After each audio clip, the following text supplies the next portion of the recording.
أعوذ بالله من الشيطان الرجيم بسم الله الرحمن الرحيم وقالوا اتخذ الله ولدا سبحانه بل له ما في السماوات والأرض كل له قانتون بديع السماوات والأرض وإذا قضى أمرا فإنما يقول له كن فيكون وإذا قضى أمرا فإنما يقول له كن فيكون صدق اللہ العظیم۔ سورہ بقرہ آیت نمبر 116 117 آیات مبارکہ کا ترجمہ اس طرح ہے: قالو اور قالو کہا ان سب نے، اور کہا ان سب نے، اتخذ اللہ، اتخذ رکھی ہے، بنائی ہے یا رکھی ہے، اللہ اللہ نے، ولدن اولاد، کہا ان سب نے کہ اللہ نے اولاد رکھی ہے۔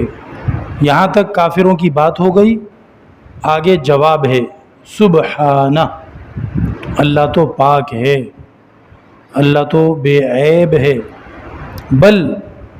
بلکہ لہو اسی کی ملکیت ہے، ما جو کچھ بھی، فی اندر ہے، السماواتی آسمانوں کے، والارض اور زمین کے، بلکہ اسی کی ملکیت ہے جو کچھ بھی ہے آسمانوں میں اور زمین میں، کلن سب کے سب، لہو اسی اللہ کے سامنے، قانتون تابع دار کھڑے ہیں یا تابع دار ہیں۔ بدیع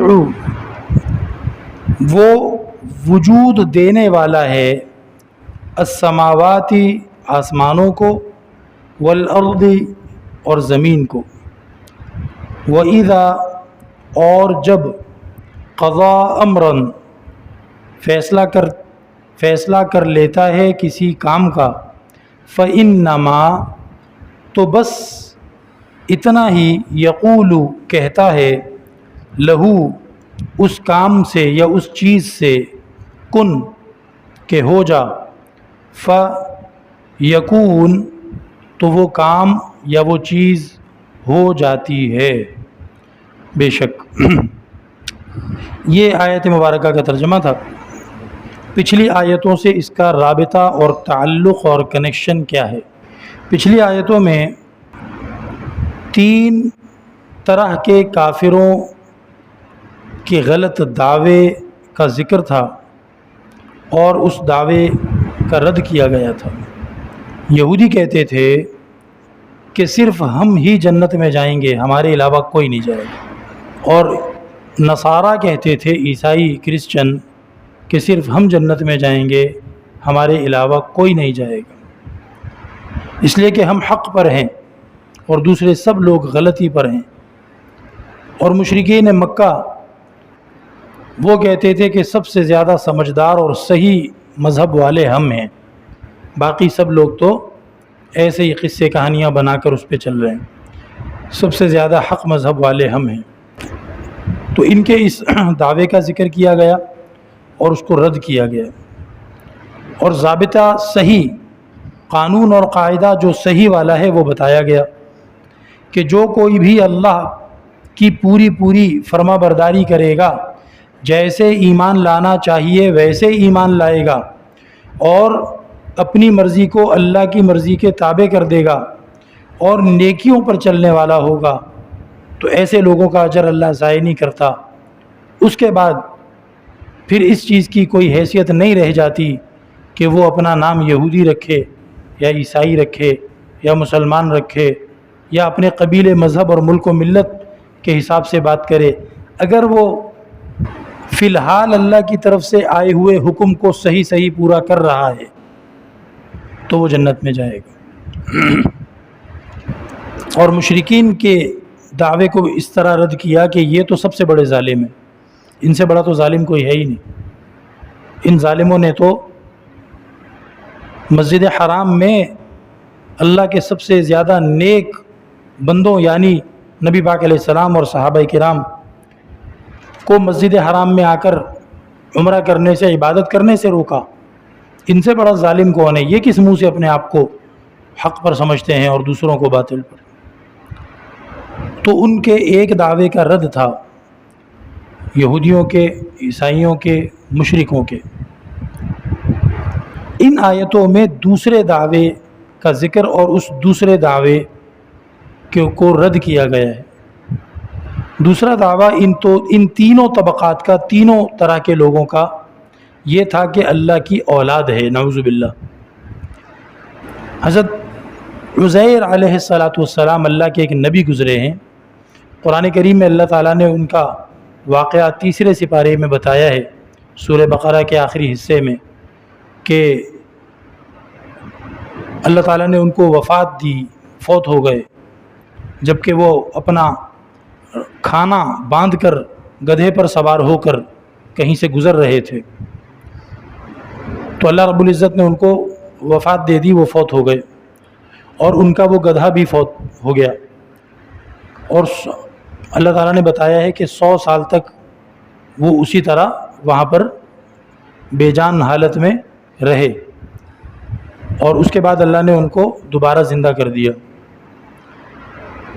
اور ان سے فرمایا کہ اپنا کھانا چیک کرو، جو کھانا تم باندھ کر چلے تھے وہ کھانا چیک کیا تو وہ تازہ تھا بالکل، حالانکہ 100 سال پرانا سالن جو ہے ابھی بجلی چلی جاتی ہے، فریج میں رکھا ہوتا ہے، اس کے باوجود خراب ہو جاتا ہے۔ تو 100 سال تک ان کا کھانا، وہ جب اس کو کھول کے دیکھا تو وہ تازہ جیسے ابھی بنا کے لائے ہوں، اور فرمایا کہ دیکھو تمہارا وہ جانور کدھر ہے، گدھا؟ تو گدھا نہیں تھا بلکہ کچھ ہڈیاں تھیں۔ تو اللہ تعالیٰ نے ان کے سامنے اس گدھے کو دوبارہ ری اسمبل کیا، ان ہڈیاں وغیرہ جوڑی ساری، اور وہ دوبارہ گدھا جو ہے کھڑا ہو کے زندہ ہو گیا۔ تو یہودیوں نے کہا کہ یہ مرنے کے بعد تو کوئی زندہ ہوتا نہیں ہے، یہ حضرت عزیر جو زندہ ہوئے نا دوبارہ، اس کا مطلب ہے کہ یہ کوئی اسپیشل چیز تھے۔ تو وہ اسپیشل چیز ان کیا بنایا کہ یہ اللہ کے بیٹے تھے، نعوذ باللہ، یہ اللہ کے بیٹے تھے، یہ اس وجہ سے یہ دوبارہ زندہ ہو گئے، ورنہ مرنے کے بعد دنیا میں بھلا کون زندہ ہوتا ہے۔ قرآن کریم کی ایک اور آیت ہے سورہ توبہ میں، اس میں اللہ تعالیٰ نے کھلے لفظوں میں یہودیوں کے اس غلط عقیدے کا ذکر کرتے ہوئے فرمایا وقالت الیہود عزیر ابن اللہ، یہودی کہتے ہیں کہ جو عزیر تھے وہ اللہ کے بیٹے تھے، جھوٹ کہتے ہیں، غلط کہتے ہیں۔ وہاں پر بھی اللہ تعالیٰ نے فرمایا کہ اپنے پاس سے ایک بات بنا لی انہوں نے، اور اپنے منہ سے بس اس بات کو کہہ رہے ہیں، اس کی کوئی بنیاد نہیں۔ عیسائی کہتے تھے حضرت عیسیٰ علیہ السلام اللہ کے بیٹے ہیں، وہ کیوں؟ اس لیے کہ بی بی مریم علی نبینا علیہ السلام، ان کی پاک دامنی اور ان کی نیکوکاری اور ان کے پرہیزگاری میں کوئی شک نہیں ہے۔ تو بی بی صاحبہ، ان کی تو شادی بھی نہیں ہوئی تھی، اور بی بی صاحبہ جو ہیں وہ بے انتہا پاک دامن اور نیک خاتون تھیں۔ تو اب عیسیٰ علیہ السلام جو ہیں وہ معجزہ ہیں، وہ بغیر باپ کے اللہ نے ان کو پیدا کیا، جیسا کہ اللہ نے ہمارے بابا حضرت آدم علیہ السلام کو بغیر باپ اور بغیر ماں کے پیدا کیا، تو حضرت عیسیٰ کو اللہ نے بغیر باپ کے پیدا کیا۔ کنواری پاک دامن بی بی مریم سے ان کو پیدا کیا، اور بی بی مریم پاک دامن بھی ہیں اور کنواری بھی ہیں، نہ تو ان کی شادی ہوئی ہے اور نہ ہی کسی مرد نے ان کو ہاتھ لگایا ہے، اور ان سے حضرت عیسیٰ علیہ السلام پیدا ہوئے ہیں۔ ہمارا قرآن کریم بھی یہی بتاتا ہے، اور عیسائی بھی یہی مانتے ہیں۔ لیکن عیسائی یہاں سے گمراہ ہو گئے کہ انہوں نے کہا کہ یہ اس طرح تو کوئی پیدا ہوتا ہی نہیں ہے، اب یہ جو پیدا ہوئے ہیں تو اس کا مطلب ہے کہ کوئی اسپیشل بات ہے۔ اب وہ اسپیشل بات کیا ہے کہ جی یہ اللہ کے بیٹے ہیں، نعوذ باللہ۔ حضرت عیسیٰ علیہ السلام کو انہوں نے اللہ کا بیٹا کہہ دیا، تو یہودی بھی بولے کہ اللہ نے اولاد بنائی، عیسائی بھی بولے کہ اللہ نے اولاد رکھی، اور یہ جو بت پرست لوگ تھے یہ کہا کرتے تھے کہ فرشتے اللہ کی بیٹیاں، فرشتوں کو کہا کرتے تھے کہ یہ سارے فرشتے جو ہوتے ہیں یہ لڑکی ہوتے ہیں، فرشتے عورت ہوتے ہیں لڑکی، اور یہ لڑکیاں اللہ کی بیٹیاں ہوتی ہیں، تو وہ اس طرح کہا کرتے تھے۔ اللہ رب العزت نے قرآن کریم میں دوسری جگہوں پر ان کے اس دعوے کو ذکر کر کے اس پر ناراضگی کا اظہار بھی فرمایا ہے کہ یہ کیا کیا کہتے رہتے ہیں۔ تو اللہ تعالیٰ نے یہاں پر ان تینوں کے اس دوسرے غلط دعوے کو ذکر فرمایا کہ کہا ان سب لوگوں نے کہ اللہ نے اولاد بنائی ہے، ان کا یہ دعویٰ بالکل غلط ہے۔ اس دعوے کے غلط ہونے کی قرآن کریم میں مختلف جگہوں پر مختلف الفاظ میں دلیلیں بھی اللہ نے دی ہیں۔ یہاں پر 5 دلیلیں موجود ہیں، اس کو گن لیتے ہیں۔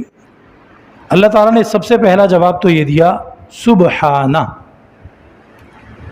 اللہ بے عیب ہے، اللہ پاک ہے۔ تو سبحان ہونے کا سب سے پہلا حق یہ ہے کہ ادب کے خلاف بات نہ کرو، بے ادبی نہ کرو، بے ادبی نہ کرو۔ یہ کتنی بڑی بے ادبی ہے کہ تم جو تمہارے منہ میں آئے گا اللہ کے لیے کہہ دو گے۔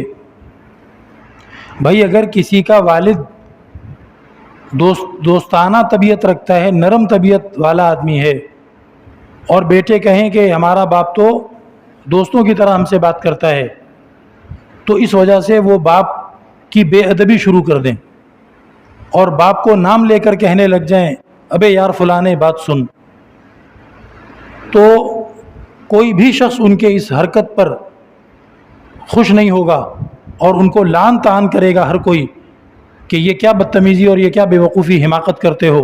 اگر باپ نرم طبیعت کا ہے تو اس کا یہ مطلب ہے کہ تم بدتمیز ہو جاؤ۔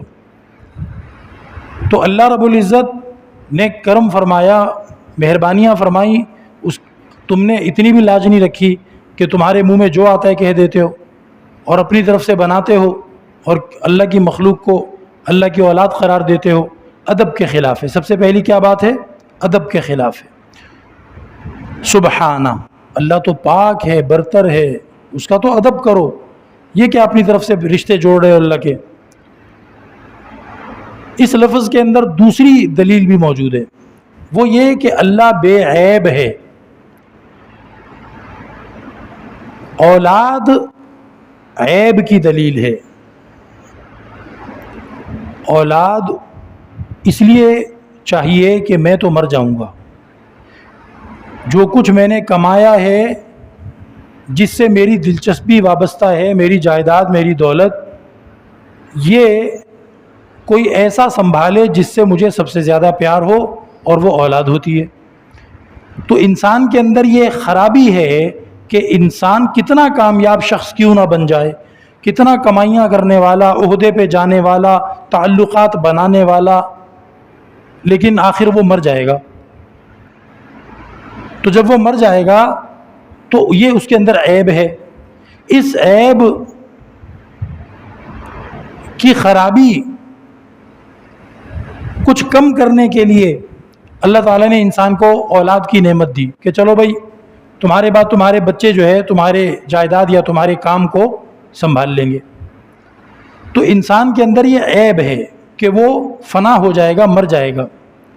اگر تم کہو کہ اللہ کے اولاد ہے تو اس سے پہلے تمہیں گویا یہ کہنا پڑے گا کہ اللہ کے اندر بھی عیب ہے، نعوذ باللہ، کہ وہ شاید ہمیشہ رہے گا نہیں، تو اس لیے اس کو اولاد کی ضرورت ہے۔ اچھا، پھر اولاد ڈائریکٹ نہیں ہوتی، اولاد کے لیے ضرورت ہوتی ہے جوڑی دار کی۔ مرد ہے تو اسے بیوی کی ضرورت ہے، عورت ہے تو اسے شوہر کی ضرورت ہے۔ تو کسی کا محتاج ہونا یہ بھی عیب ہے کہ نہیں ہے؟ یہ بھی عیب ہے۔ تو اللہ تو سبحان ہے، سبحان تو وہ ہوتا ہے جس کے عیب کوئی نہ ہو، اور تم کہہ رہے ہو کہ اللہ کی اولاد ہے۔ اولاد ہے تو اس کا مطلب کہ اس کو جوڑی دار کی ضرورت بھی ہوئی ہوگی، تو یہ پہلا عیب ہو گیا۔ اور پھر دوسرا عیب، اس کو اولاد کی ضرورت ہی کیوں پڑی؟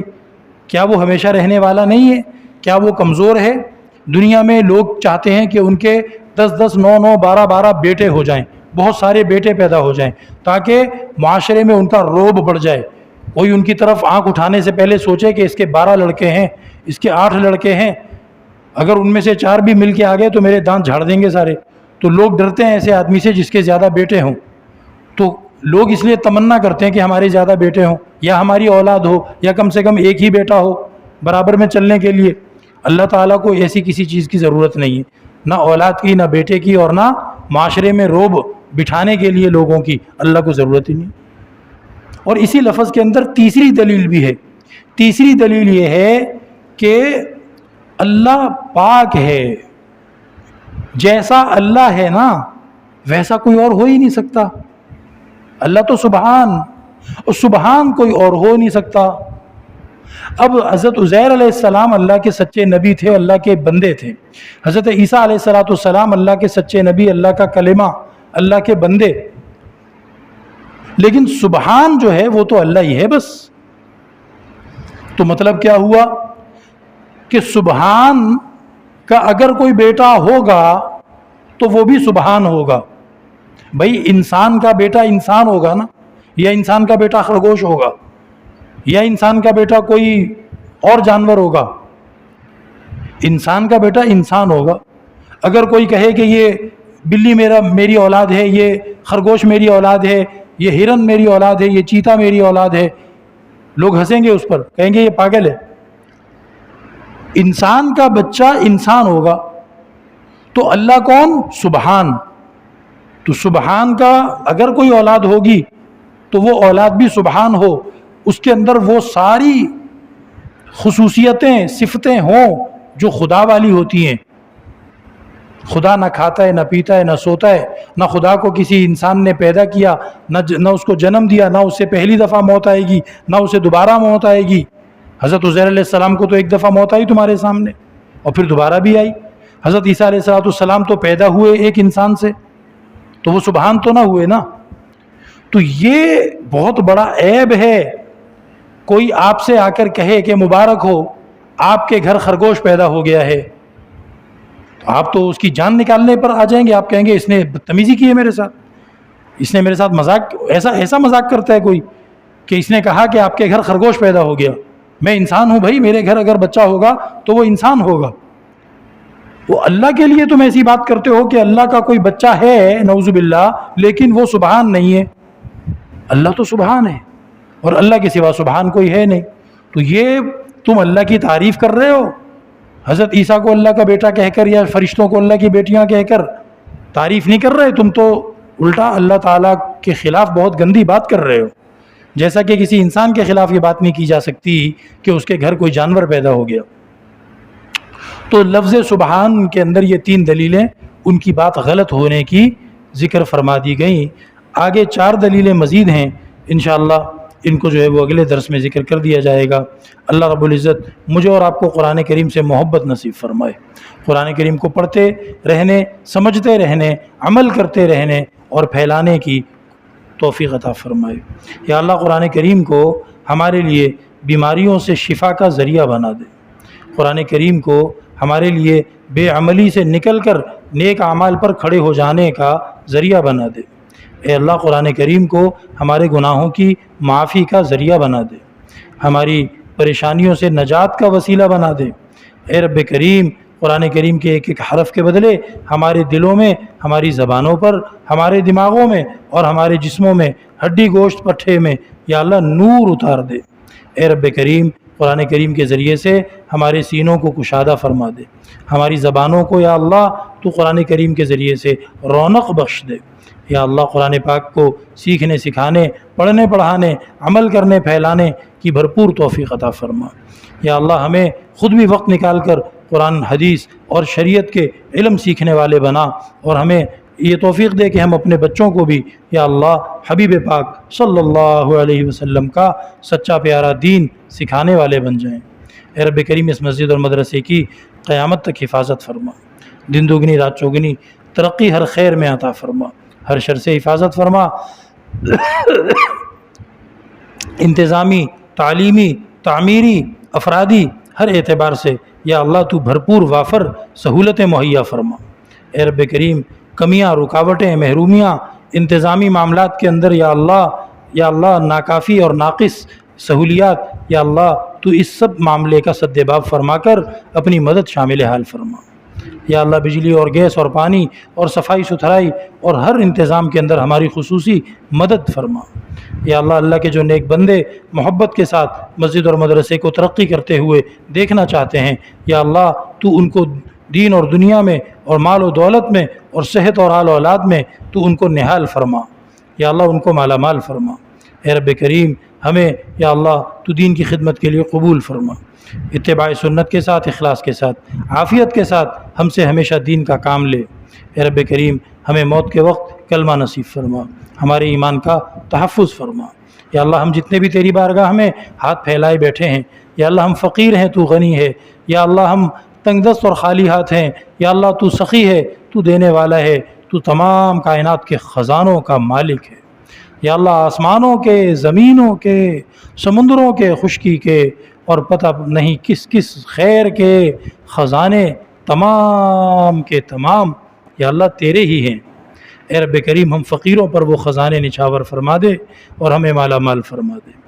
رب اغفر وارحم وانت خیر الراحمین۔ صلی اللہ تعالی علی خیر خلق محمد وعلی آلہ وصحبہ اجمعین برحمتک یا رب۔